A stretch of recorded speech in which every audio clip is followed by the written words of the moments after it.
All right, so my name is Jason Mitchell, and I work at Valve, and I'm going to talk to you a little bit about some non-photorealistic rendering techniques that we're using in Team Fortress 2, which is coming out in another couple of months.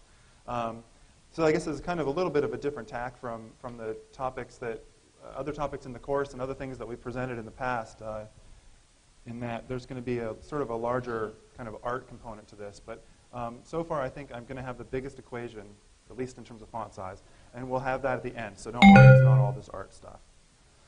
So we'll talk about initially motivations and related work, and sort of why we've done this for Team Fortress and other things that have come before us.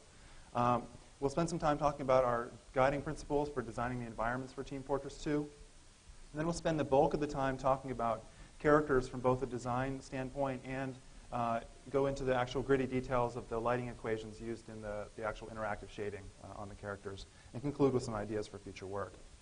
So if you're not familiar with what Team Fortress 2 is, it's a class-based multiplayer game, which is going to come out soon. And the class-based part of that is really critical in the sense that the players have the ability to choose from one of 9 different characters. This guy's the pyro right here. He's got a big old flamethrower.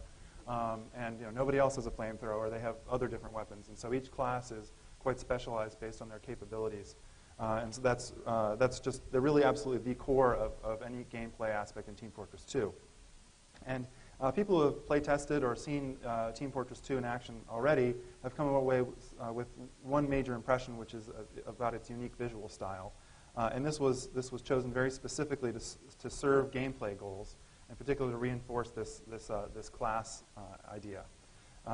In the sense that Team Fortress, first of all, has always, since the original mod, featured very over-the-top violence and jibbing and rocket jumping and all this kind of insanity, right? So, it kind of fits well in a non-photorealistic world, actually. Those things actually gel really, really well.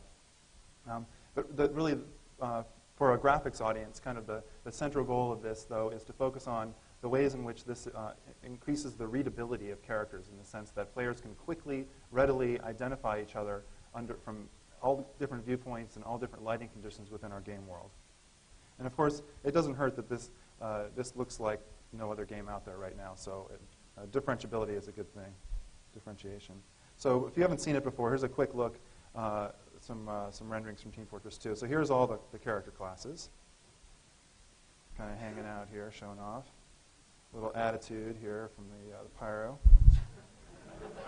Actually, a lot of that kind of stuff going on in the game. It's pretty funny. Here's Well, the red team. You can see there's leaving their base, heading off to this sort of neutral ground in the middle here, and they'll try not to get hit by that train, and then meet up with the blue team, contending for that middle cap point there. This is probably the most placid view of Team Fortress 2 you'll ever have. In the sense that you'll probably be playing it in the future and looking down the barrel of a gun instead. So when you looked at that environment there, you notice probably a couple different things, a very specific color scheme and use for the red and the blue forts, sort of desaturated colors used throughout. We had a lot of intentional design principles, in particular focusing on value contrast when laying out, for example, the ground and the buildings and the sky beyond. And what I mean by value, of course, is as in hue saturation and value color space, the value of a particular hue. And so in this image here, which is more or less monochromatic, you can see that this is an example of the ground and buildings and sky having very different values. And our artists tend to think a lot that way when they're building things for Team Fortress 2. In fact, we even have a mode in our engine where they can go in the game and look at it and just see value and sort of evaluate their work that way. And we also wanted to embrace very simple forms. This was consistent with a lot of the sort of reference art of artists that came before Team Fortress and a lot of our internal concept art, and really also serves the goal of having an uncluttered canvas upon which to draw our characters. We don't want to have players have any trouble sorting each other out from unnecessary detail in the background. It's pretty wacky. So you saw the characters there. And if you're familiar with the kind of gameplay style in Team Fortress 2, you might want to be tempted to make a lot of really weird, off-kilter, wacky kind of shapes and stuff. But we kind of tried to keep it simple and clean and minimize any visual noise. For the different bases, we had very specific design goals. You can see the concept art here with the red team base on the top and blue on the bottom. Very warm natural colors, natural materials and angular shapes for red. Very cool industrial orthogonal kind of forms for blue. And here's Two Fort, the blue base, very boxy and industrial kind of look to it. You can see the sniper nest up there if you're looking for that right now. And then likewise the sort of analogous side with the red base in Two Fort with the similar with the guiding design principles there, but similar structure. And you can see the sniper nest right in the middle there. That's where you get sniped from when you get this fall. So naturally, because we're leveraging the same game engine that we use for games like Half-Life 2 and Counter-Strike and so on, we can borrow a lot of photorealistic techniques such as our radiosity, generated light maps, particle systems, reflective, refractive water, all that kind of stuff.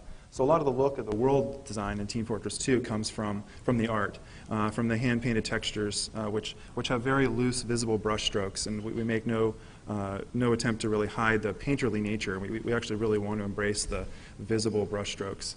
I think there's actually one level that has some hay out on the floor, and the hay is really represented as just really visible brush strokes defining kind of the shape of the hay, which is pretty wild. We draw very consistently from this color palette here, both for the world and for the characters. And you can see while we do have distinct hues for the red and blue teams, they're fairly desaturated. Right, so this kind of idea of having brushstrokes appear in 2D textures means that you're going to see them in perspective in the 3D world. And this is really not something actually new and unique to 3D graphics. In fact, this is something you can see in background plates from Hayao Miyazaki. In the image on the left, these two images are both from the same space, from Spirited Away. And the image on the left, you can see that wall is kind of close to the parallel to the image plane itself. And you can see very clear red brush strokes on that wall. They're meant to be visible. And the image on the right-hand side of the slide, that wall is in perspective. And if we kind of visually pick out one particular brush stroke, we can see its width and screen space. And then look further back on the wall, we can see another brush stroke, and its width is actually foreshortened. Miyazaki has specifically tried to go for this goal of making his brushstrokes appear in perspective in the 3D world as opposed to on the 2D image plane, which is a look that we like, and also, of course, we like the idea that we don't have to really tackle the non-photorealistic rendering problems of getting a screen space painterly look, which tends to be sort of fatiguing and distracting, and you get a lot of shower door artifacts and things. We didn't want to be distracting to our players. We still want to embrace that kind of style. So here are some examples of these kinds of these 2D textures applied on our 3D geometry, and you'll be able to pick out some pretty clear brush strokes. This sort of tan-colored floor here, there's definitely some very loose brush strokes. And on the wooden planks that we're just about to pan over here on the left, they're just clearly painted. You can see there's a really obvious visible brush stroke on the roof right there as well. And this is a big part of the look of Team Fortress. And because we've had this really intentional palette so that we have our red and blue sort of analogous colors that we use for the analogous bases of the two teams in the game, and we have fairly desaturated colors in general, we can break those rules for things that we want to emphasize. So we can take colors that are very far from red and blue, so like this green health kit or these yellow these yellow gates that are very saturated as opposed to the desaturated backdrops, and they'll really pop off the background. And so these belong to neither team. They're neither red nor blue, so anybody can go pick it up and get health or try and avoid getting hit by the trains that come racing out of there from time to time. So here's an example of what that looks like in game. You can see that guy kind of pops right off the background.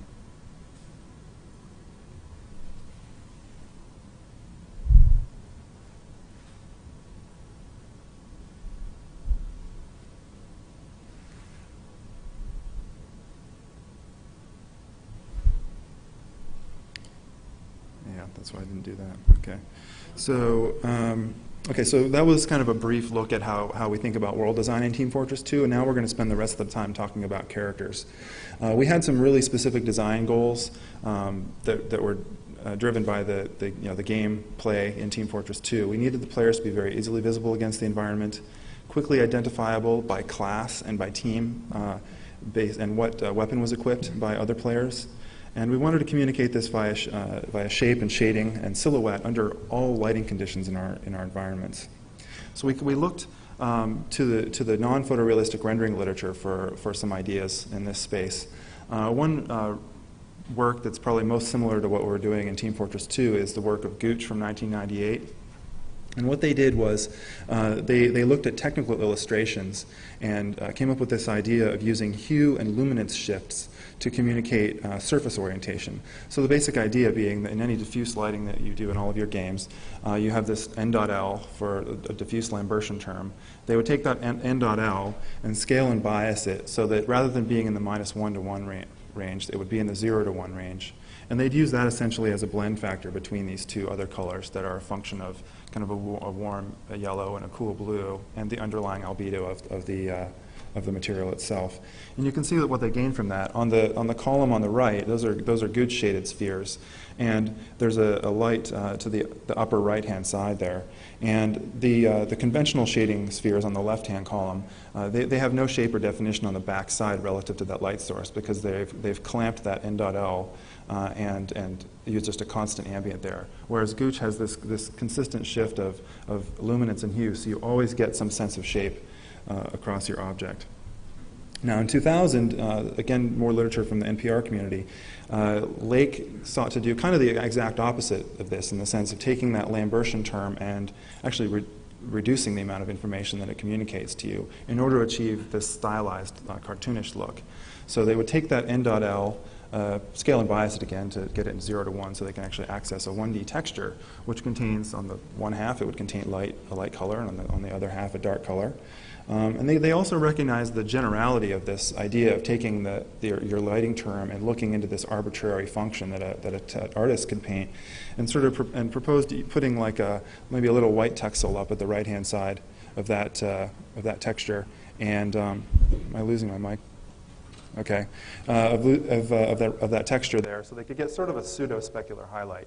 It's still just based on the n.l, but it gives you kind of a sense of a specular. More recently, at NPAR last year, Barla extended that technique by adding an additional dimension and accessing that additional texture dimension in 2D texture with another texture coordinate, which could be one of a few different things. The stuff that's the most similar to what we do in Team Fortress 2 is using an n.v raised to a power. So this is like a Fresnel term, which is something that you probably use certainly for water.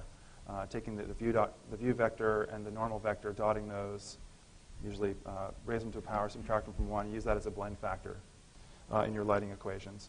And that can be used to give sort of a virtual backlight or a rim highlight kind of term. We also look much further back than recent NPR literature to illustration from the early part of the 20th century, particularly the work of J.C. Leindecker, and identified some really key aspects of his art that we wanted to be able to emulate using our shading techniques in Team Fortress 2. Specifically this idea, the same as Gooch, where there's this warm to cool hue shift, and the shadows don't go to black, but they go to a cool color.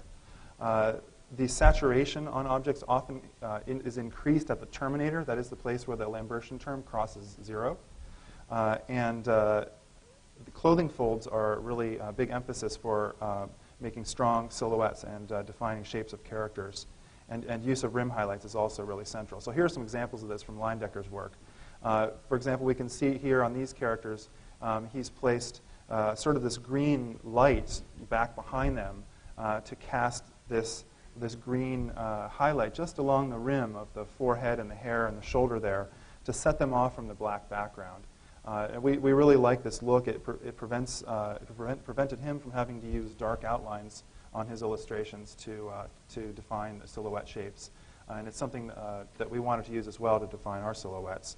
And you can see on these boys swimming here as well that the terminator, that is the place where something goes from being back-facing to front-facing, or where the n.l crosses 0 with respect to a given light, gets kind of red and more saturated.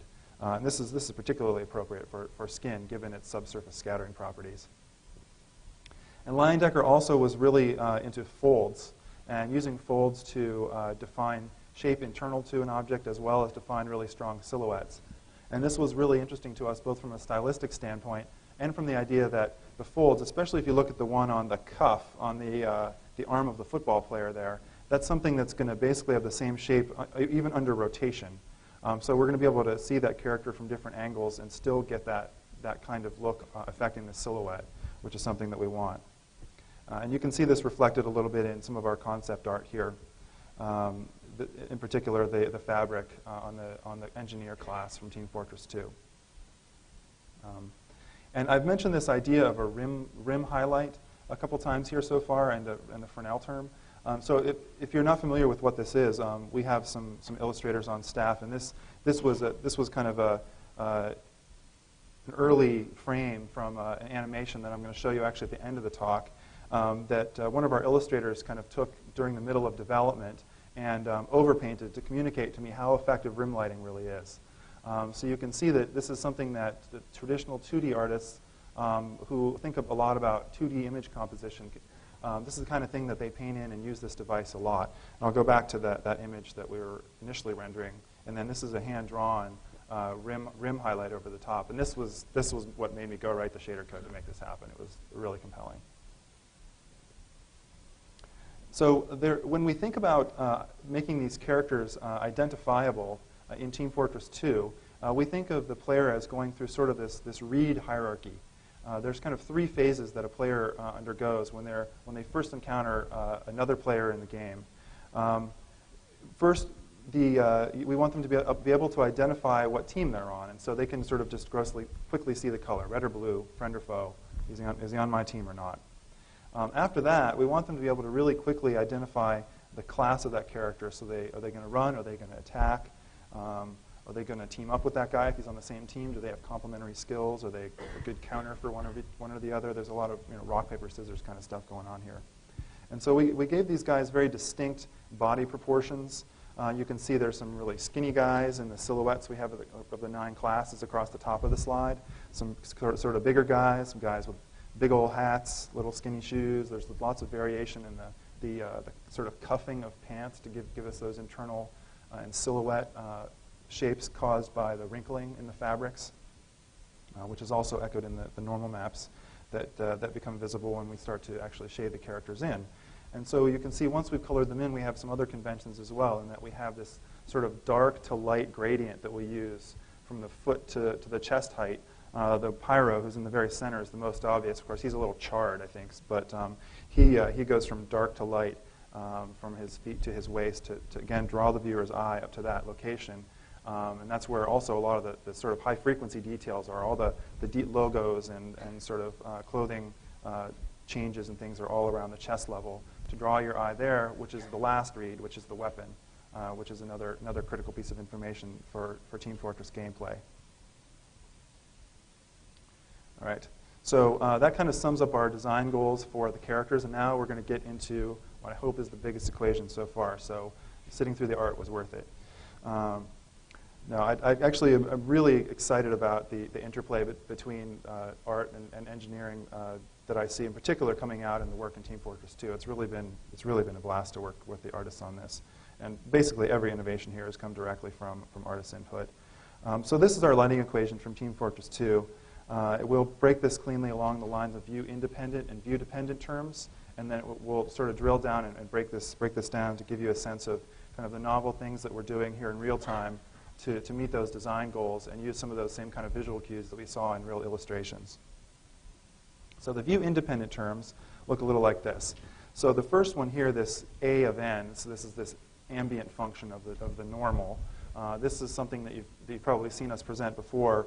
It's a spatially varying directional ambient term. This is something we've been using since Half-Life 2. During our radiosity solve, we compute these irradiance environment maps around our environment, around our game worlds, using this novel basis that we call ambient cube. Sort of all together, you can think of these as an irradiance volume. And you can see that the benefit of this, the character is picking up sort of a red spill from the screen left side, and kind of some blue sort of skylight from the screen right side there, so rather than having just a dark, shapeless ambient like you might have otherwise.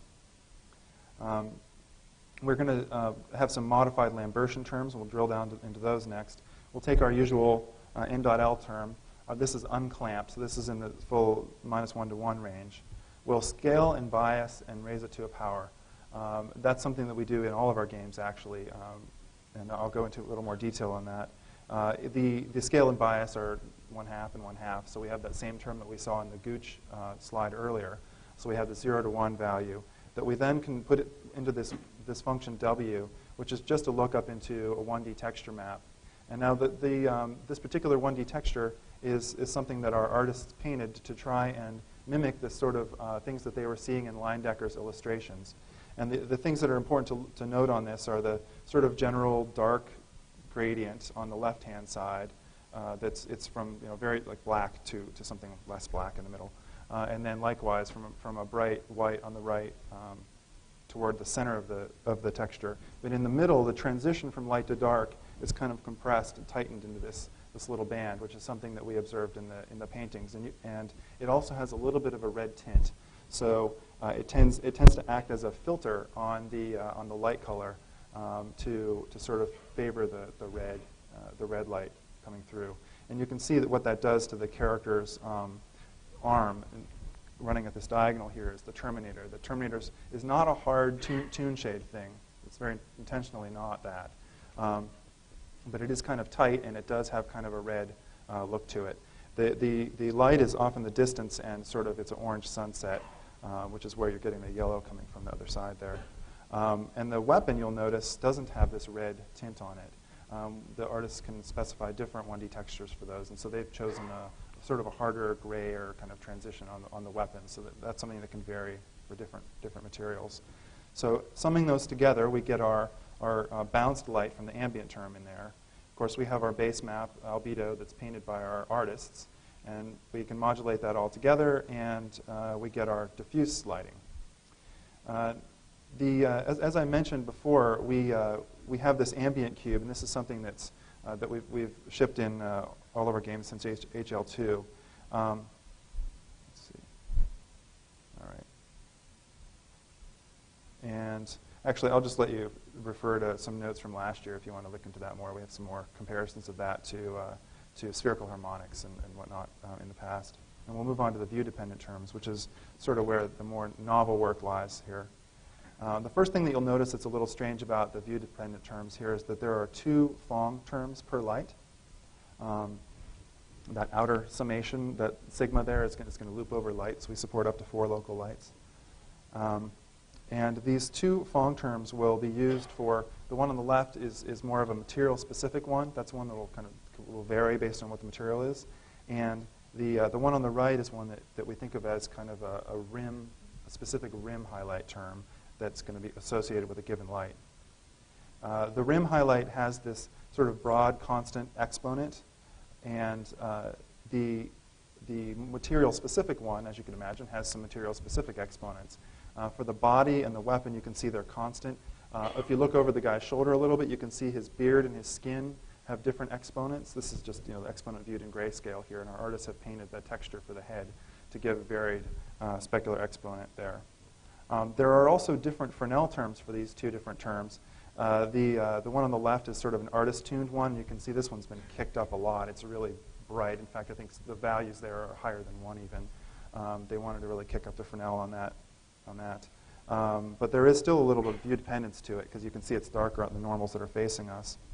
For the other Phong term, we have a more traditional kind of a Fresnel term that's sort of harsher kind of fall off. It's dark facing us.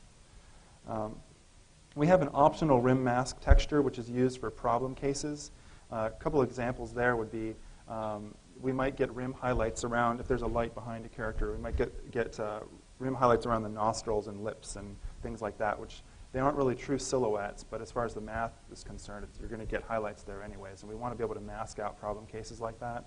This character didn't need that mask, so I'm not showing it, but that's what that particular term is for.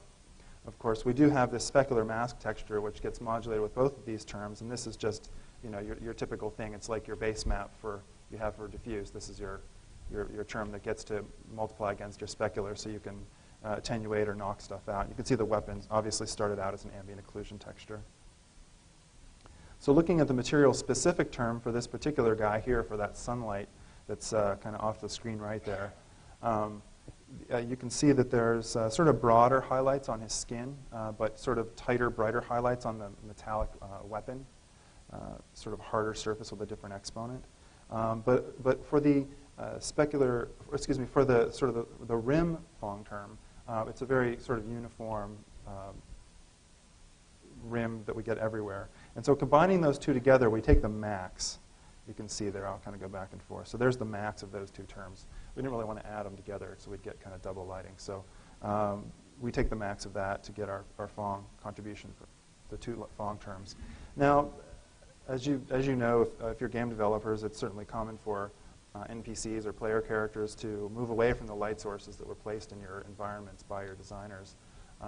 And oftentimes they can just go really flat, or if you're lucky, you have some kind of directional kind of ambient term, so they can at least pick up some kind of bounce light. The same, of course, is going to happen for your specular terms, and we didn't really want that to happen, particularly in the case of the rim lighting. So we wanted to come up with a rim term that was kind of always going to be there, not overbearingly so, but was always going to be there. So what we do is we'll actually take that same ambient A function that we have that we used for the diffuse term, and we'll use the view vector. So the ray through the pixel will shoot for that guy to come up with kind of a color for the local lighting information that's bounced and created by our radiosity solve. We'll use the same rim mask. Again, this character didn't need one. The same Fresnel term as the sort of Fresnel Phong, or excuse me, the rim Phong. And also we take the normal dotted with the up vector. This is just to kind of make this term sort of seem to always come from above. The light sources do tend to come from above. I mean, as humans, we also just expect light to come from above. Sky's up there, ground's down there, that kind of thing. So this was just kind of an arbitrary term. Modulating those all together, we kind of get this additional illumination for our rim that kind of always lets our characters have some kind of rim highlight on them. Summing all of our view-dependent terms together, we get something that looks like this. Then we add those to our view-independent terms to get our final result. Okay, so video on Windows. Okay, so what I'll do now is I'll show you kind of a shot of some of this stuff in motion. This is, so you definitely kind of keep your eye out for this whole idea of the transition from light to dark to give the illustrative kind of look. You'll definitely see it on the character's fingers in this animation. And also keep an eye out for the rim highlighting that you'll see on the head and shoulders. In fact, this video is the one that we were working on when the artist took one of the frames and did that sort of blue painting over the top to show what he wanted to get from a rim term. And you'll see that rim term here executed. So I want to make sure we have audio on the PC.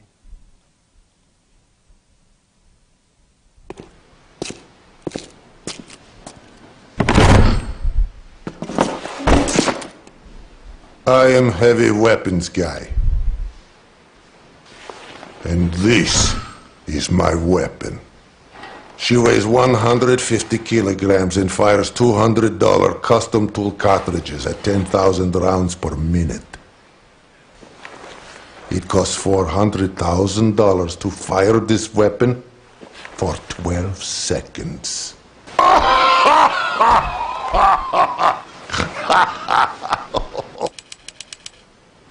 Oh my God, who touched Sasha? All right. Who touched my gun? Some people think they can outsmart me. Maybe. Maybe. I've yet to meet one that can outsmart Bullet.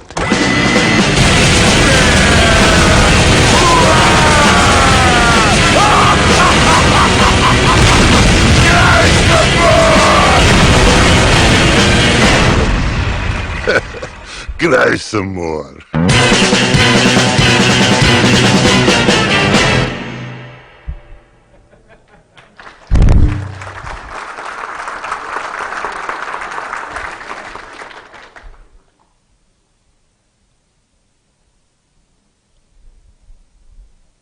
And he really does say cry some more in the game.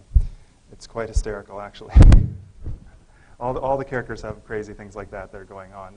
The facial animation system that you saw there really actually does run in real time. We rendered that out in non-real time. You can see some of the depth of field motion blur stuff going on there. But all the gameplay stuff there is totally rendered that way in the game, and the characters really do emote like that in the game. It's a lot of fun. So I'd like to talk a little bit about future work before we conclude and hopefully have a couple minutes for questions. Going forward, a couple things that we kind of left on the cutting room floor. We're going after some more flexible specular terms. In particular, some anisotropic highlights, a couple different flavors, like sort of a perlite flavor like you see from Heydrich in '98, or other styles that are sort of more appropriate for metals that are kind of more environment map based, shown in Gooch's technical illustration NPR work as well. There was a paper from Anjo a couple of years ago where they actually applied some operations to highlights to cause them to have shapes, maybe more squared off shape. They even split them to do the little square window thing that you drew on an apple when you were a kid, whenever you drew an apple.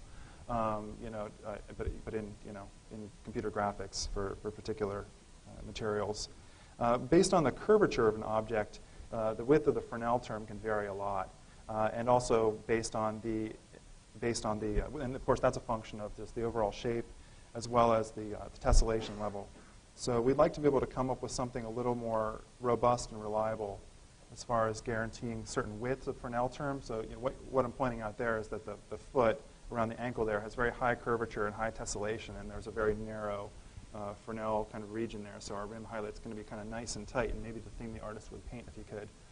Whereas on the upper arm, we have really low tessellation and high curvature, or low curvature rather, and we get this broad kind of, kind of Garot artifact sort of thing. Just do the interpolation of the tangent frame across that polygon.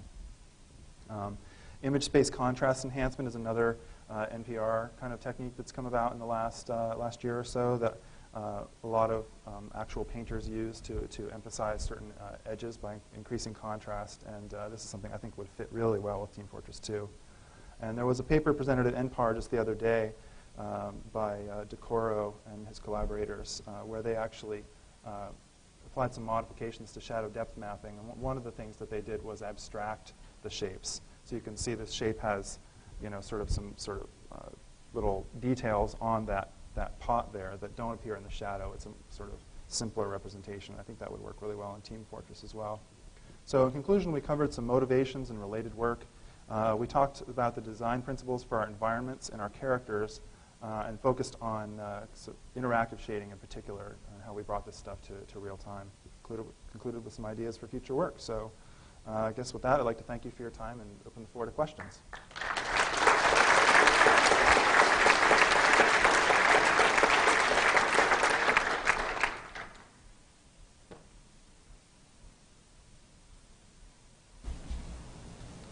We have one in the back there, and then you can mic. Completely non-technical question. Why no female characters?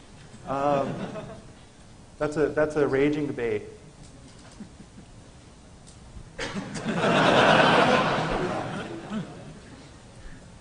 Stay tuned. Yeah, there was a question right here. You can go right ahead. I can hear you, and I'll repeat it.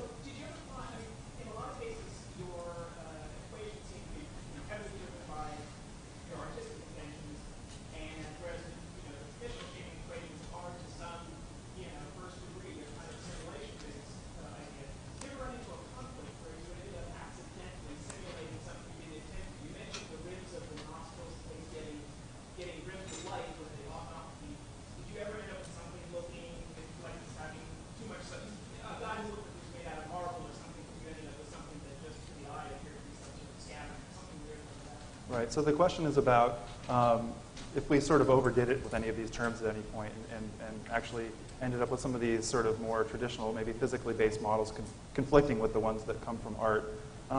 Certainly the idea of having to mask out things like the nostrils. Another good one is, it's the same problem, but like the weapon that the player is carrying around, which is like big on screen, sits in the palm of his hand as well. And so that area would pick up a rim, because there's no sense of occlusion there. So we'd have to sort of paint that rim mask as well. It's the same problem. We tended, in Half-Life 2 Episode 1 was when we first started sort of looking at some of these rim kind of terms, and we were intentionally really, really subtle about it because we really didn't want to wreck Alex. And so I think that in Team Fortress 2, even though it's pretty critical to the look, I can't think of any examples where we really stomped on what was already there. Got one in the back? Yeah, I don't know how much this has to do with the rendering aspect of it, but you were talking about the facial animation and the, it seemed pretty flexible and pretty lifelike. I'm wondering if there are, if you could elaborate on that a little bit about, what kind of techniques you have to have in your engine to capture that. Yeah, so we've invested a lot in our facial animation system. There are, I think the average number of morph targets in the frame of animation there was 167 out of the possible 600 that we have authored. It's a sophisticated facial animation system, and we are actually driving it on the graphics processor by rendering to vertex buffers and things like that. I think that we're going to be presenting more technical information about that as we get to the launch of Team Fortress, so I'd kind of rather wait. Sorry, I wish I could go into it. That's cool. Sorry. Looks good. All right, I guess that's it. Thanks.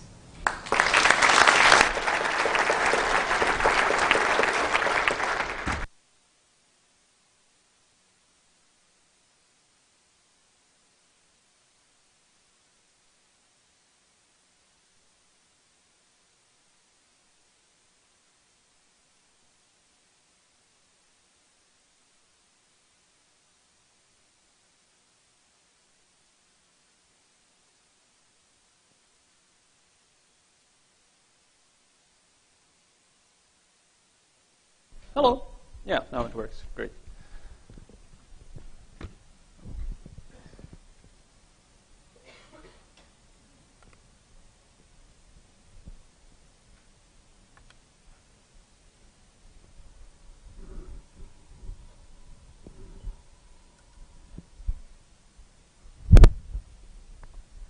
Yeah, hi. My name is Johan Anderson, and I'm the rendering architect at. Wait a minute, is this not the correct presentation?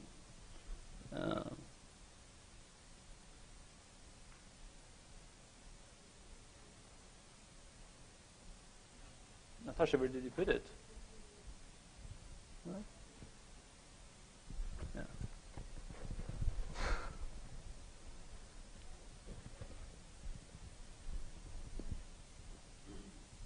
Oh yeah, there it is. This is better. Okay, so I'm here to talk a little bit about terrain rendering and our in the terrain rendering that we use in our new engine Frostbite, where we use a method we call procedural shader splitting. So here's a rough outline of the talk. First of all, I'm going to start to describe a little bit of the terrain rendering method that we used in our previous games, such as Battlefield 2. And then give a high-level overview of the terrain rendering approach that we use now in Frostbite and Battlefield by Company. A key part of that approach is the use of graph-based surface shaders. So that's a part of the section. And the main part of the talk will be about the shading and texturing of terrain, where we use all kinds of procedural methods and interesting ad hoc techniques that we've developed. Next up is a little bit about the actual terrain rendering and how we represent geometry, and also have a sort of a separate system, but that is tied into this whole framework of rendering terrain and landscapes, which is what we call undergrowth, detailed foliage. And finally, I'm going to finish off with some conclusion a little bit about future ideas and work. So let's start with our previous games. So in Battlefield 2, we used what I would categorize as a very traditional terrain rendering approach. We represented the terrain as height fields, and these height fields were used directly by the CPU for collision and for height queries. But on the GPU, the height fields contain quite a lot of data, so it's difficult to render them directly, at least on the platforms Battlefield 2 supported, and different graphics cards and so on. So to render the height fields, we split up the terrain into multiple 128 or 256 meter patches and converted the height fields into meshes that we then ran a polygon reduction algorithm on so that we instead just rendered optimized meshes. This is very common for many games and works fine, but it's a kind of a static approach to geometry. As for the texturing, we used a low-resolution color map that was top predicted on the terrain.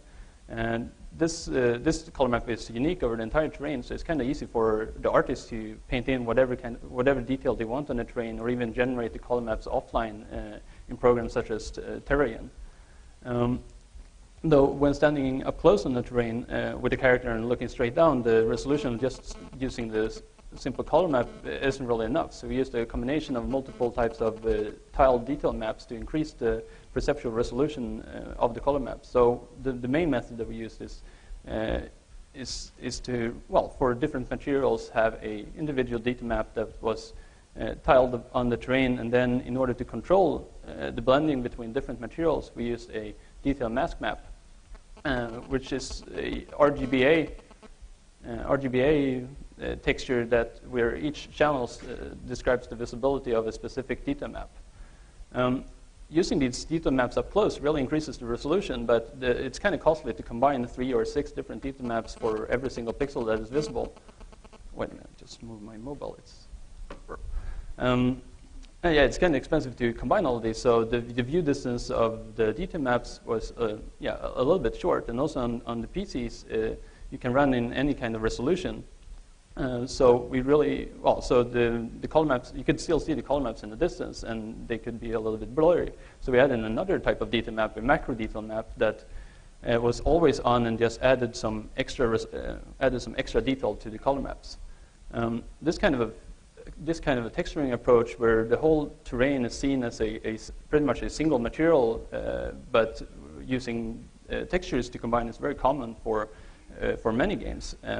But it can break apart a little bit. For example, in our case with Battlefield 2, we had slopes on the mountains where all of these different kinds of detail mapping techniques wasn't really enough.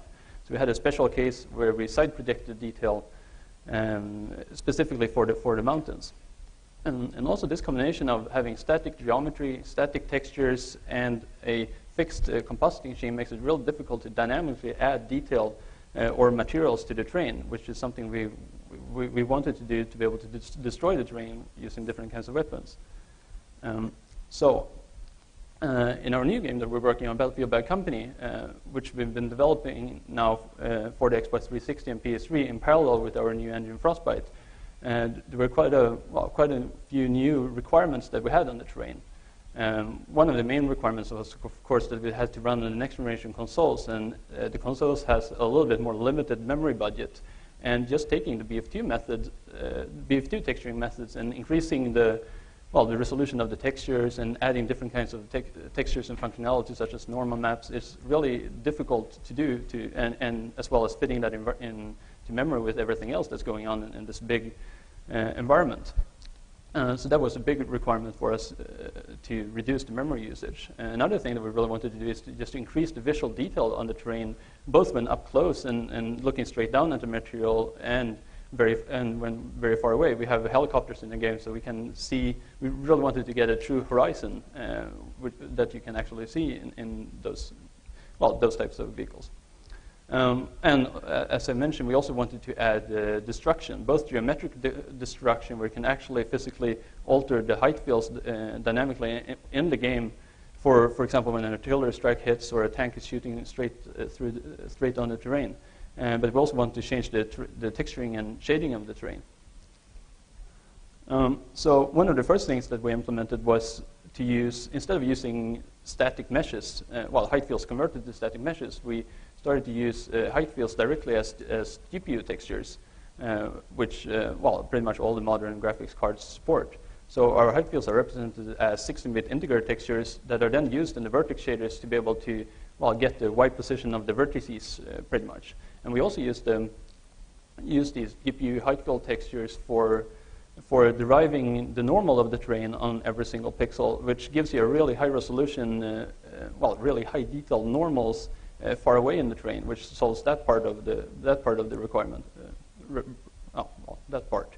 And it also saves a lot of memory because we don't really have to store this. We just compute these normals. So here's an example screenshot from an overhead screenshot of our terrain, where you can see the mountains have a lot of detail in the distance, and most of that detail comes from deriving the normals dynamically from the height fields. As for the texturing of the terrain,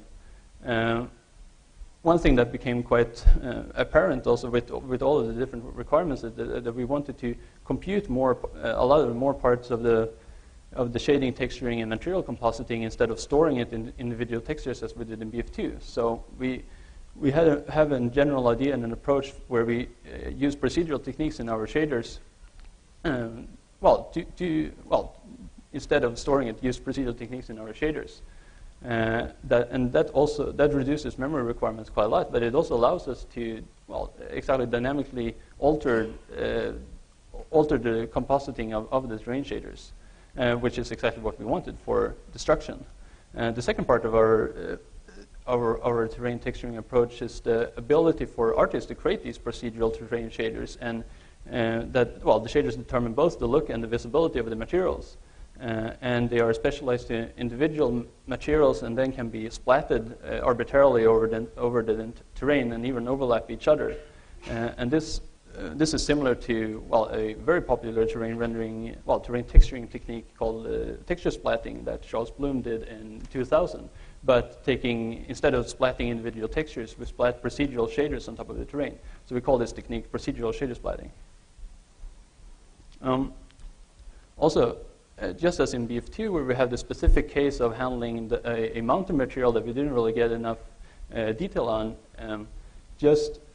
it's kind of pretty much all the different terrain materials have different requirements of the shading and texturing for the materials, depending on a whole bunch of factors. One of the most obvious factors is the natural complexity of a material. A grass material is a lot more complex when viewing up close compared to a concrete material in a game, for example. And we really want, same with a grass material in a distance has different requirements than a grass material up close. And this, there was quite a few such different requirements. And another case we had was, for example, a seafloor material. A seafloor material would exist under the sea surface, so it would be partially obscured by the actual sea surface.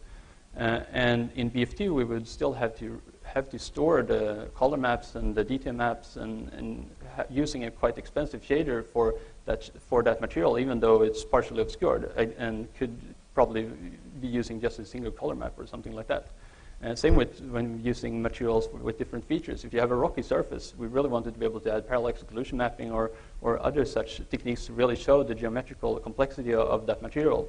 And so being able to specialize terrain materials specialize terrain shaders to individual terrain materials and vary the features and the complexity of those shaders is really key to what we're trying to do now. And it also gives us a very flexible trade-off of memory, performance, and quality for every material that we do. So the artist can decide whether or not, the artist together with programmers and other people can decide where that trade-off should be for every specific material, which is kind of new compared to how we've done everything before with more fixed techniques. In order to handle creating these really specialized terrain shaders and just being able, and just allowing artists to create shaders, we are utilizing a high-level shading framework that we developed for other things in the engine, this framework allows you to create graph-based surface shaders, which is a higher level abstraction than pixel shaders or vertex shaders, and it allows you to create them in a kind of simple tool. And it's a lot more friendly for the artist to work with this, and it's kind of a requirement when we create procedural shaders, because you really want to be able to easily tweak and add different types of functionality, and the graph representation gives us quite a lot of that. And also a very flexible approach, because we can fully control the whole representation and the tool that is developed in, so we can easily extend it, or both programmers or artists actually, and expose or encapsulate features at different parts in shaders. And another side benefit of the graph representation is that it's a really data-centric representation that we can use for automatically processing and splicing together shaders or optimizing shaders in automated processes, which is a really nice benefit. Here's a quick screenshot of our shader editor, where we have a couple of texture nodes with a small preview there, and connected to the texture nodes are a couple of texture coordinates. And all of these different nodes are combined using different types of blending, and then routed to a root shader to the top, to the most right, that composites everything together. One thing that we saw quite quickly, though, with using these kind of graph-based shaders is that, you can still, it makes it easier to create complex shaders, but it can still be really tricky to manage shaders, just as a really big source code shader is. So one thing that we did was to introduce a concept that we call instance shaders, which allows us to take parts of our shader graph networks and instance, explicitly define specific inputs and outputs to that shader, and then instance that specific part of a shader in another shader, and simply just reusing functionality using this method. And as you think about it, it's kind of similar to what programmers do when we work with C++ and have a too complex function. We usually just take parts of that function that can be reused, or simply just move it out of the main function and call it. So this is pretty much an extension of that onto a graph level. And it really simplifies the whole process of creating shaders and sharing it within a big team. Though to manage all of these different types of shaders, and for both meshes and for terrain, it requires quite a lot of pre-processing to both take the whole surface shader graph representation and actually compile it down to first of all, generate HLSL vertex and pixel shaders, and then compile it down to actual shaders that the GPU can use. So we have a pretty big and complex offline preprocessing tool that does this. It gathers all the shaders and which environment those shaders are used, and gathers them and builds a big database of all of those states, and then generates what we call shading solutions, which is a solution for a specific shading problem using arbitrary shaders. But also this having this big pipeline gives us a lot of flexibility because we can compile the same source content into different types of representations for different platforms, or include, determine whether or not if it makes sense to include fog in every single shader, or if you should create separate shaders that have fog with them and doesn't have fog with them. So it gives us a lot of flexibility and a lot of optimization opportunities to have this big pipeline. But it's a really big topic to cover, so we'll do that in some other course, I think. This is the main part of the top course then. So as I mentioned, we were using some procedural techniques in our shaders. There's tons and tons of procedural texturing techniques that would be really interesting to use. And I'm using the term procedural here very, very loosely, pretty much, since I'm coming from a real-time background. So pretty much everything that's more expensive than a single texture fetch is procedural in this case, when you combine it with some ALU operations and so on. So Wang tiles is a good example of something that would be interesting to use on a GPU, and it is possible, but the Wang tiles specifically have a problem of it's difficult to map it both efficiently and with good quality. And also a lot of other more advanced texture compositing, texture synthesis or procedural texturing techniques have other problems when using them in a real-time environment. And one of the main limitations of especially texture synthesis is that it requires the use of multiple render targets, that you have to render them into a render target and then ping-pong between other targets and blurring and all kinds of different effects. So what we really wanted, at least as a start and a base for our shaders, is a direct evaluation technique that can be done in a single pass within a shader, because there's a lot of benefits by that. first of all, keeping everything in a shader is very efficient on the GPU instead of, well, having to render stuff into the frame buffer. But also, if you keep it in a single shader, then the terrain is typically quite obscured by trees and other kinds of foliage and buildings, and then we wouldn't have to the GPU wouldn't have to well, if we're rendering everything in the correct order, we wouldn't have to shade those parts of the screen, which is a really big benefit and difficult to do with off-screen targets. So our base method of shading using procedural techniques is the use of, well, 3 basic procedural parameters, which is the height, the normal, and the slope of the terrain. And all of these are derived directly from the height fields and are used as, well, base parameters in our shaders, where we can do arbitrary kinds of interesting combinations with them. So for the normals, well, the slope is just we represent the slope as just the the 1 minus the y component of the normal. So, and the height is really easy to get simply just from fetching the height field in the pixel shader. But for the normal, we need to filter out the normal from the height fields, and we have a very simple filter, simple cross filter that does 4 texture fetches of the height field and compares that a little bit and returns a well-spaced normal that we use in all of our shaders. This doesn't really give doesn't give the fully correct result on the diagonals, but it's really good enough for us in our types of usages, at least. So one of the main uses for the procedural parameters is to determine, well, we have quite a lot of different, well, as I mentioned earlier, all the terrain shaders have the ability to both determine the look of the material and the visibility of the material. We call this material masking, or the mask of the material. And one of the main uses of the procedural parameters, especially the slope, is to specifically determine the visibility of a material, which is very useful for a mountain that we'll show later on. But we also have different kinds of material masking methods, such as you can also paint masks manually, or since the masking is also evaluated directly in the shaders, we can use pretty much any arbitrary texture or shader computation to determine the masks. For example, you could tile a detail map just over the entire terrain that determines whether or not the grass material should be visible. Or we can simply just combine all of these different methods as well. But first of all, the procedural base parameters is one of the more common approaches. So we use, in this example, we use it for masking in a mountain material. So we have a terrain, a pretty bad-looking terrain with only a grass material on it, and we take the slope of the terrain and run that slope. In this specific case, I think it runs it through a simple linear ramp function, which just isolates a certain part of the slope, which increases the contrast of that slope and biases it. And then we pretty much just use that directly to make the mountain material visible. The other approach I mentioned was to use painted masks.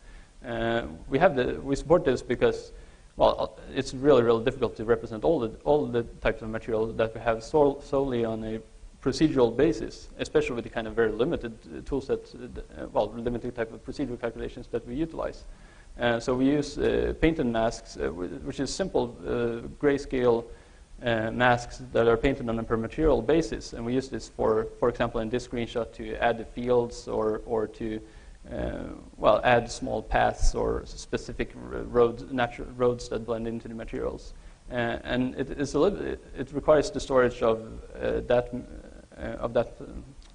the mask textures. So it's a little bit heavy in that area, but it's really flexible for the artist. They can add pretty much any kind of detail they want. And it's also, they can select, depending on what the kind of material they're masking in, they can select what kind of resolution they need to represent that. For example, the fields in this picture probably have a 2 meter per pixel, 2 pixels per meter resolution or something like that, but while a small delicate path in a forest would have a much higher resolution in order to be able to represent that detail. One thing that we found, though, when we created a full level with all kinds of different materials, is that the coverage of these painted masks is typically quite low. When you have a field, it's just a small percentage of the terrain that will be covered by that field. If it would be a much bigger then we probably use some other kind of method for a procedure method or something like that to mask in that material. But the coverage is typically quite low for many of the materials, and they don't really overlap either that much. So in order to save memory, in order to save memory comparison to just having all of these source mask textures that cover an entire terrain with a lot of black areas in, we store the masks in a sparse quadtree texture,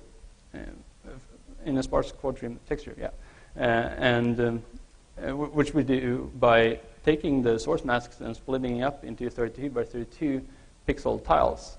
And then every tile is hashed. So we only store unique tiles in an atlas textures that is then compressed. So there's usually a very the atlas textures are usually a lot smaller than the actual source texture because there are so many areas that are totally black or totally white.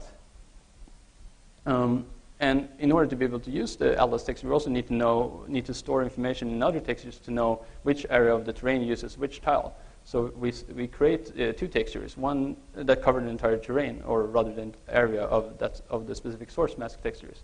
One texture contains an index into the atlas, so we know exactly which tile to use, and another texture contains the level, the quadtree level of that tile, which means how big the actual tile is in the world. These indirection textures are really quite low resolution, so they don't take up that much memory, but they're really quite necessary to be able to calculate the texture coordinates, which you do by just taking the world space position and looking up these indirection textures, so we get the index and the level, and then we can calculate the texture coordinate for the atlas and fetch the actual mask. Though using 3 different textures for a single mask and then having multiple masks, it takes quite a lot of, especially samplers, but also a lot of performance just to fetch all of those textures. So we also pack together 4 masks into a single, 4 tile index and tile level textures into a single such texture, which reduces, so we only do two extra texture fetches. Another type of masking system that we have is for the destruction. As we want to be able to have, as we want, for example, an artillery strike again to be able to hit anywhere on the terrain and affecting the terrain geometrically is easy by just changing the height field. We also want to change the way the terrain is textured and shaded in those specific areas. So we have a system of rendering, for every single crater or destruction modifier that is placed on the terrain, we have a system for rendering in a decal over that area into a specific mask texture that covers the entire terrain. Typically, it's quite low resolution, but that works quite fine, and it allows all of our shaders and the material compositing to be able to get a simple normalized value that they can use in the shaders together with dynamic flow control or other features to skip textures or blend in new textures, so just change the color of a material. Though the destruction mask, although dynamic, it still suffers from the same problem as the statics mask, and that is that they don't really cover the entire area. Theoretically, it's not even possible to destroy a full 2 by 2 kilometer area in our game due to general gameplay limitations or just lack of time in a game session. That we will serve at least. So we want to store this destruction mask also in a sparse texture, though in this case it's a little bit simpler because we don't have different resolution for the different tiles. So we just split that up. We just directly store it in a atlas texture and have an indirection texture that contains the X and Y index into which tile to use, which is a little bit more efficient than the other case of the static mask textures. But this gives us a quite high resolution mask that can cover the entire terrain, but it can't contain information in all of the terrain. So, for example, in a typical case of 10% coverage of the entire terrain, this reduces the memory usage by, down to 10%, which is a really big memory savings in a limited environment such as a console. Both the well, all the different masking approaches that I mentioned with the destruction mask and the static, the painted masks and the procedural base parameters, all of them can suffer from a bit of a blurriness due to being of too low resolution. From the painted masks, there you explicitly say the resolution, but even the procedural parameters can suffer from low resolution since they're based on the height field that has a limited resolution. So we really want to add detail in our shaders to the generated base masks. And there are really a lot of different methods of doing this. For example, we've been experimenting with calculating fractional Brownian motion or different types of noise directly, either ALU-based or texturing-based. These can be quite expensive, but can also give really good results. But what we use in most of our materials is instead to store directly in tiled textures kind of a coverage mask for different materials that contain the kind of noisy detail that you want directly instead of trying to calculate that. We have also experimented a little bit by just taking other fetch textures that are used for the actual coloring of a material. For example, a seafloor color texture, a tiled seafloor color texture, and then just taking individual components of that color texture and scaling and biasing it in the shaders using ALU operations until you get a normalized grayscale mask, and using that to blend in to increase the detail. So for generating the detail, there were quite a lot of different variations, but there are also quite a lot of different methods, possible methods for compositing in generated detail or blending it in. There are the normal types of, the common types of fixed function blending modes that you can do, such as, a multiplier, add, or min and max. But also, since this blending is done totally inside the shaders and thus is fully programmable, we can do pretty much whatever we want in the shaders. So we have, in a few cases, a couple of custom techniques, and one really popular blending mode that we use is the overlay blending mode as defined by Photoshop. This is actually turns out to be a really, really good blending mode for this type of thing when you want to add high-frequency details to low-frequency base masks, because it doesn't affect areas of the mask. Well, it doesn't affect the areas of the mask where the mask is 0 or 1, which is really good for when you're doing dynamic flow control over a mask, because then the condition with the dynamic flow control doesn't have to blend in the detail mask before. You can just blend on the base mask, and you're sure that the result won't be different. As we've done all of these different types of shader compositing methods, different types of procedural methods for the static masks and for the destruction masks and for the procedural masks, there's quite a lot of different materials on the terrain, and they can also overlap since you can splat materials or paint materials anywhere you want on the terrain. So we have a pre-process that, in order to render this, we have a pre-process that goes through the terrain, goes through every 16 by 16 meter area of the terrain, and tries to gather exactly which shaders, which terrain materials that are used in that specific area. And then we take all of those shaders and combine them together into a big single pass shader, which is really good for performance, because then we don't have to do multipass rendering, and we can also automatically eliminate duplicate shader computations or resources that are used. For example, pretty much all the material shaders sample filter out the normal or the slope of the terrain. And if we just combine them directly, then we would do that multiple times, which would be computational prohibitive. But this is automatically done in our shader pipeline by just optimizing on a graph level of the generated shaders. We can also evaluate the masking of the terrain materials individually and separately from the actual look and feel of look of the terrain materials, which is kind of useful to do before you doing this big compositing shaders, because then we can, after evaluating the masks, we can use dynamic flow control to avoid evaluating the coloring of the materials, which is usually a lot more expensive than the actual masking of the material. And here I have a couple of couple of screenshots of the train. So as we add layer and layer on top of the train. So this is a simple level with just a single grass material added on top of it.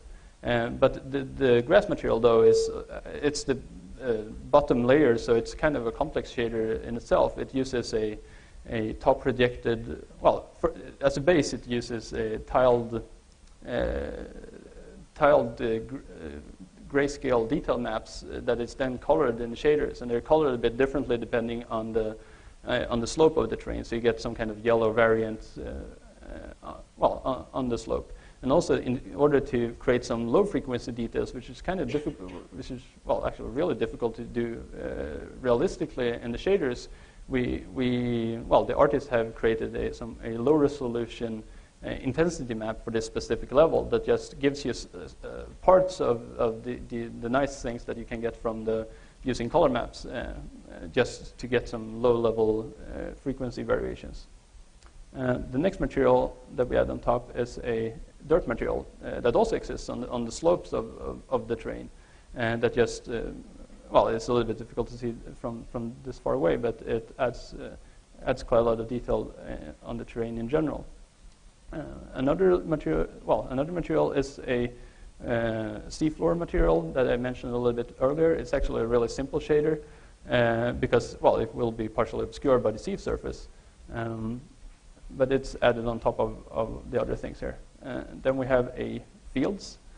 So these are painted masks for these specific fields that the artists or level designers decided that they should appear in these specific positions. And then we have two other different types of fields that are also added on top of the terrain.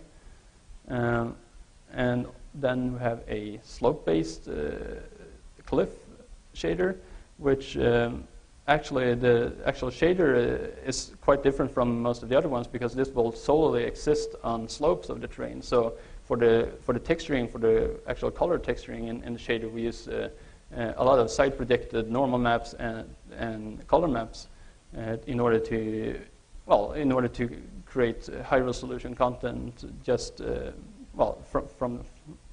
in sharp slopes. And here is the end result when all the different materials have been combined. The last materials here were some minor painted masks where the artist had added some detail in individual areas of the terrain that they thought was needed, as well as decals for roads that were added on top of everything. Okay, so that was the basics for the terrain texturing and shading. And now on to a little bit about the terrain rendering. The terrain rendering that we do is based on a quad-tree culling structure that determines both the culling, but also the LD of the individual parts of the terrain. So we have a quad tree that covers the entire terrain that we subdivide depending on the distance of the camera, and in some cases a few other factors such as the size of the height, the vertical size of different areas of the terrain. And then all the leaf nodes in this quad tree are rendered as 33 by 33 fixed vertex grids, which is a really simple technique and doesn't really just renders flat grids.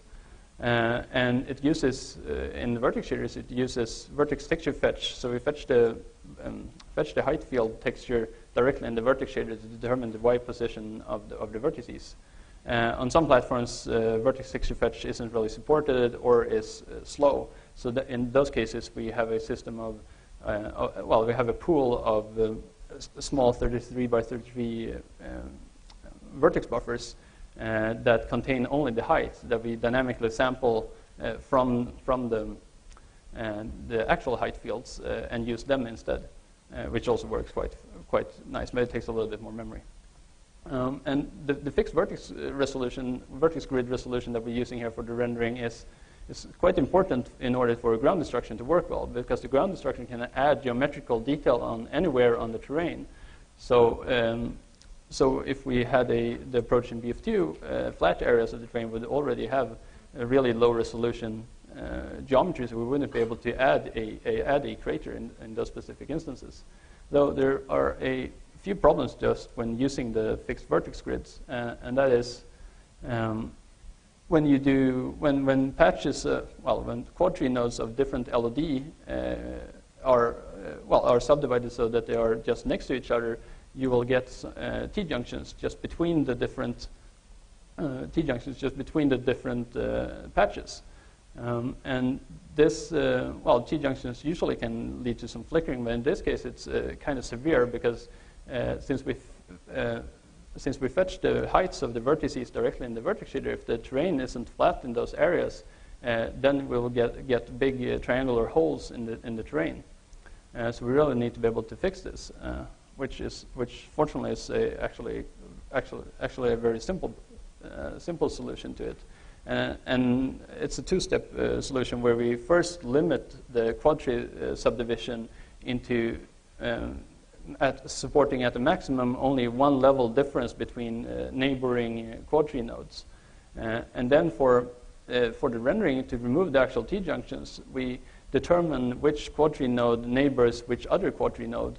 And then depending on the neighboring status, we can select between a couple of cases where you have no neighbors, or where you have one neighbor, or when you have two neighbors.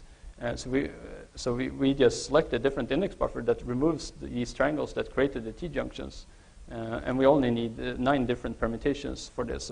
And since the permutations, the index buffers are shared between every single patch that is rendered on the terrain, it doesn't really take any memory or any performance at all, which is nice. So that was most of the things about the terrain. But one thing that we noticed, we spent quite a lot of time just trying to create really complex terrain shaders and making the terrain look good, especially up close, which is a real difficult problem. We have all kinds of different materials that are overlaid on top of each other and need detailed masking and different types of features such as normal mapping and parallax mapping and all of that. But no matter how much detail we add to the shading, it will still not look good enough when up close because of the inherent limitations of height fields as geometry. So what we really want is to be able to have some kind of detailed geometry on the terrain, detailed geometry on the terrain just when up really close to be able to represent undergrowth and stones and small-scale foliage and litter and debris.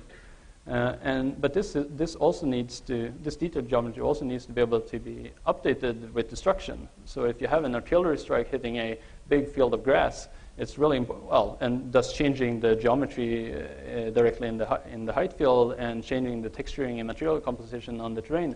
It's really important that the actual detailed geometry of individual grass plants that are placed there are also updated so they don't just float in the air above the crater. Also, another key thing about adding detailed geometry is that just placing this kind of geometry over an entire level is not really feasible from a memory storage point of view to do that. Nor is it preferred by artists to paint, to manually place millions and millions of individual instances on the terrain. So here I have a screenshot of how undergrowth can look it's a screenshot from Battlefield by Company. So to the left, we obviously don't have any undergrowth, so we just have a kind of simple grass shader. It's simple in this picture because it's actually made to support having undergrowth on it, so it won't be as visible. And to the right, we have a lot of undergrowth added for a specific grass material that contains a color variation in it. So it gives a lot of rich, both geometrical and, it gives a lot of rich geometrical detail, but also detail to the lighting. And you also you see the contrast between the different materials and the different objects a lot better when having this on the terrain. So the way we implement undergrowth is we have a system that instances low polygon meshes specifically just around the cameras. And these meshes are using just alpha testing or alpha to coverage if you're using multisampling. And they are procedurally distributed on the terrain so that the artists don't need to manually place them or we have to store them or anything. So, and they use exactly the same material masking that we use for the ordinary terrain. So if you had a grass material that you, procedurally distribute, in some cases of the terrain you perhaps used some painted masks to paint a grassy field, and some other areas you use the procedural base parameters to distribute it there, then that area where it looks like grass in the shaders would also have automatically get instanced, grass-specific undergrowth meshes as well. And this saves, as I said earlier, it saves a lot of memory because we don't have to store it. We just generate this on demand as moving around in the terrain. And it's really easy with the procedural generation just to regenerate an area if destruction happens there.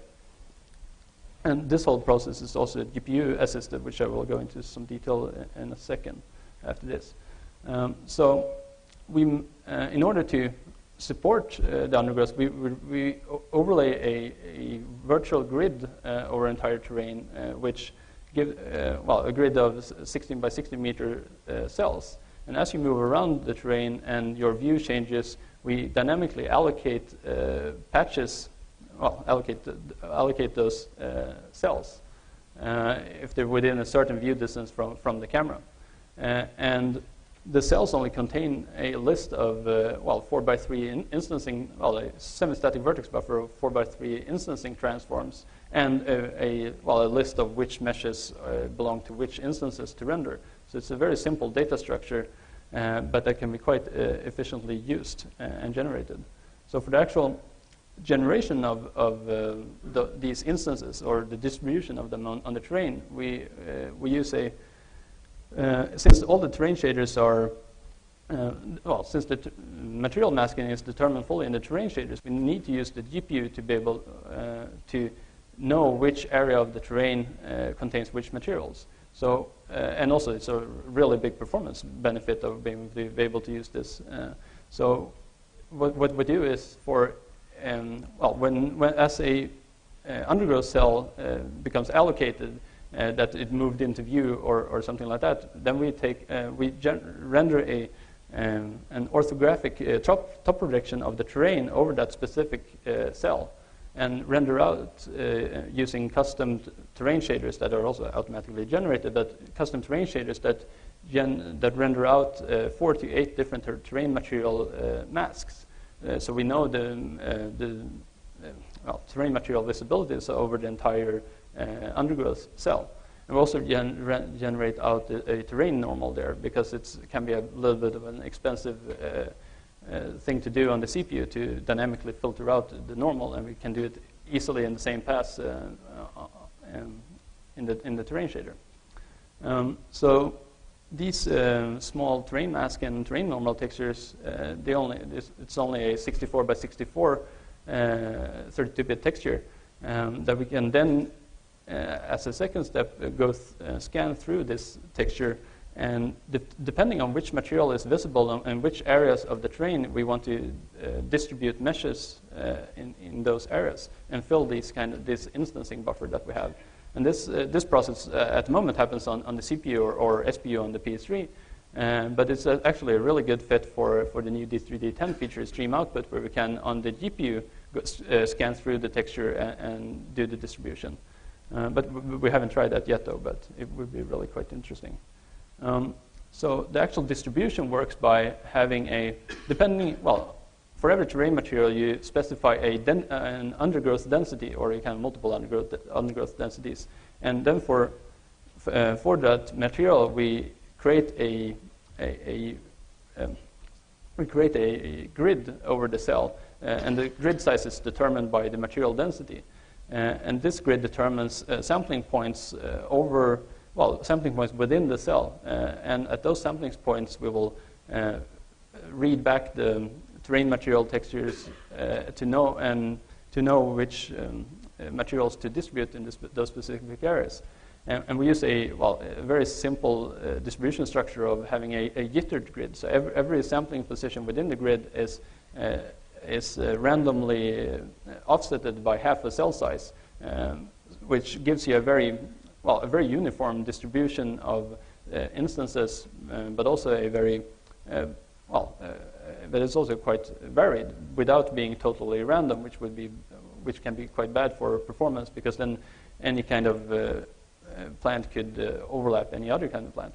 Have a couple of there's some more detail about exactly how this works, and with more examples in the course notes that you can look at later.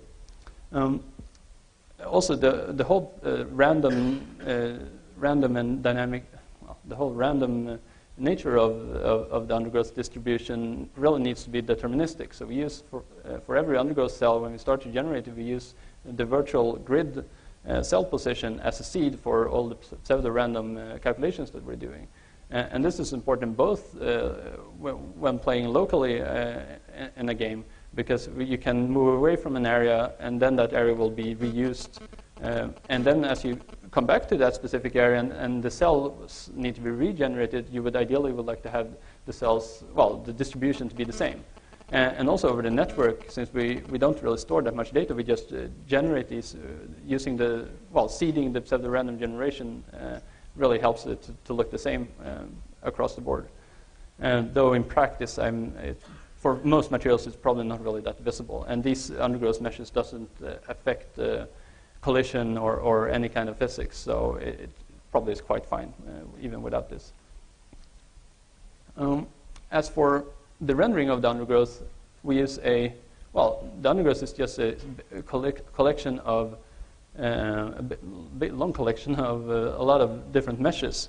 So we use normal instance rendering on all the platforms to be able to render all of them. And with the whole shading framework that we have, we use that also for undergrowth and for all other types of meshes, which gives us a lot of flexibility in the kind of shading and texturing that we want to do on the undergrowth. Though because of the kind of excessive overdraw that you can get with this kind of detailed geometry, the shaders usually have to be quite simple. But we still get per pixel lighting and shadowing if we want to. And we can also do all kinds of interesting shading techniques. So for example, our grass materials quite often utilize a technique of, instead of using their own per vertex normals or using a normal map for every grass plant, we use the terrain normal instead, which gives the whole grass plant exactly the same lighting as the underlying terrain, and this makes the grass plants really fit and blend into the terrain. As I mentioned, the overdraw is the main performance bottleneck here, so we do a few things to try to improve it. One really simple front to back sorting of the cells that we're rendering, that helps quite a lot, but also because of the alpha-tested nature and the fine-grained geometry that we're actually rendering, it is quite difficult to render it efficiently. And the early C graphics cards with early C can get quite a big benefit of it, but on the consoles with the more hierarchical Cs, it's far from as efficient, unfortunately. I think I just have some conclusions about the general system that we have. To start with, the whole system is designed to be really, really scalable and flexible in general, and this is one of its strengths also. And it really, especially when tied to the also very flexible and extendable shading system, where we create the graph-based shaders, it allows us to really specialize different types of materials to be as efficient as possible.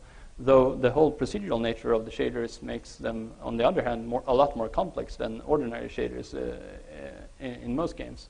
So we generally get quite a low memory utilization over entire terrain with really high quality. But the cost, both in performance and in artists, for the artists for actually creating shaders, can be quite high as well. There's difficult to really do. Difficult to find any other approach that allows all of this kind of flexibility and to allow destruction over the entire terrain. But in general, it works quite fine for us. And also the workflow that we have for creating undergrowth, it's really a huge amount of data amplification that we're doing there, which gives you a lot of detail for very, very little both development time or for for the artist or for the level designers to tweak it. Because the only input data is for the undergrowth is you have these terrain materials that are already distributed over entire terrain. And then for the undergrowth, it uses the same material masking together with some simple settings for every undergrowth material where you can select which, the densities and a couple of other settings and which meshes to distribute. So it's a really simple method of adding a lot of detail onto the landscape. So for in the future, there are quite a lot, since there's such a flexible framework, there's quite a lot of interesting, it simplifies integration of new types of features, and there are really quite a lot of interesting topics that we are going to look into, or just, thinking of as ideas. So one of the most obvious things are just really, really complex surface shaders, just increasing the complexity in our procedural shaders by using more procedural elements such as actual ALU-based noise, which can be quite efficiently computed nowadays, and or using other more actual procedural techniques such as, Wang tiles, as I mentioned before. And also, at the moment, we don't really explicitly manage, at least not that much, shader anti-aliasing in our shaders. So multi-sampling doesn't really help that much with the shaders because everything is computed inside the shaders. So we really need to do more work to reduce aliasing inside the shaders, especially in the distance, which will probably take quite a lot more ALU instructions. There's also, for distributing these terrain materials, there are a couple of interesting approaches that we've been thinking about. For example, just using vector texture maps instead of, similar to what Chris was talking about, instead of just using actual bitmaps. And that could, for some materials, such as especially artificial materials where sharp borders doesn't really matter that much, it could be quite efficient. Though our whole quad-tree sparse storage solution would be a little bit more trickier when you have, if you have distance fields or something like that stored.